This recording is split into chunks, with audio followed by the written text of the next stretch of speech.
When we talk about the atonement of Christ, we're referring to the fact that Jesus paid the penalty for our sins by dying on the cross. But many people only have a limited understanding of why he paid that penalty. In the Church of Jesus Christ of Latter-day Saints, we talk about the pure love of Christ, and it was that love that motivated Christ to suffer and die for our sins. But that doesn't fully answer the question of why did he die for us? To gain a better understanding of the atonement, we have to realize that Jesus willingly endured unimaginable pain because he wants to save us. That is his overriding desire. We sometimes have the idea that Jesus did his part by dying on the cross and has therefore earned the right to sit on the right hand of God. But now we're expected to do our part to become worthy of being saved.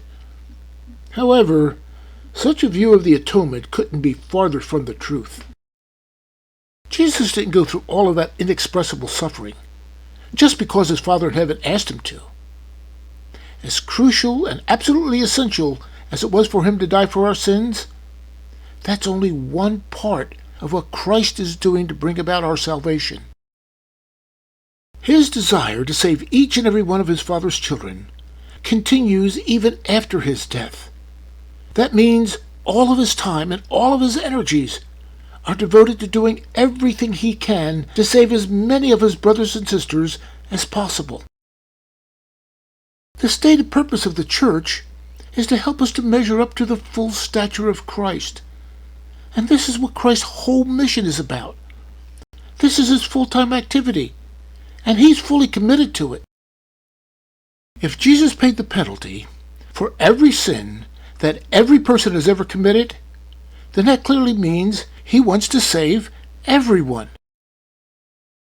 But if there are certain people whose sins are so bad that they're not worth saving, then there would have been no point in Jesus suffering for their sins. But since he did die to atone for everyone's sins, then he has a vested interest in saving everyone. To illustrate why, if someone invested their entire life savings into helping someone to start a new business, they would have a keen interest in wanting that business to succeed. After spending that much of their money, they would do whatever they could to help keep that business from failing. Why? Because if it failed, then they too would be deeply affected by that failure. Jesus gave all that he had in paying the price needed to redeem us. Therefore, he has an overwhelming desire to save everyone he possibly can. For him, it's personal, because he wants to see his investment of blood, sweat, and tears succeed. Therefore, he's going to put his whole heart and soul into doing whatever he can to save as many people as possible. When active members of the Church feel as though they're not good enough, that Christ only cares about the truly righteous who have strong testimonies and are keeping the commandments, they don't understand what the atonement of Christ is all about. When active members of the Church feel that Christ doesn't care about them because they have too many faults, too many spiritual weaknesses, make too many mistakes, and aren't living the gospel as well as they should, they don't understand what the atonement of Christ is all about. If someone is an active member of Christ's church, Jesus views them as low-hanging fruit that's easy to save. Why? Because they're at least trying to do what's right. They at least have a desire to be saved, and they're at least putting some effort into keeping the commandments. These people are like good timber that only needs a little shaping to turn them into something beautiful. Some may need more chipping and sanding than others, but the basic material is good. Then there are those who join Christ's restored church, but who later fall into inactivity. But it doesn't matter to Christ what the reason was for falling away. All he knows is that they once felt his spirit and responded to it. Therefore, his attitude is that if they responded to him in the past, then there's a good chance they can be persuaded to come back to him. And so, he doubles his efforts to save them. As any good salesman knows, you don't give up trying to make the sale the first time the customer says no.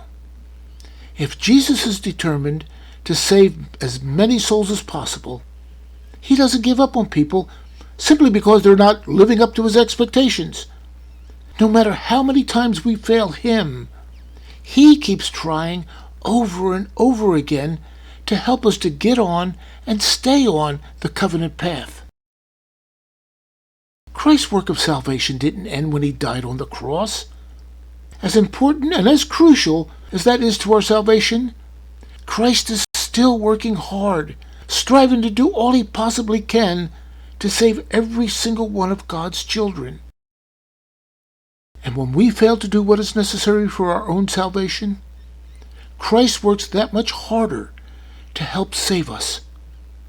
We may give up on ourselves, but no matter who we are, Christ never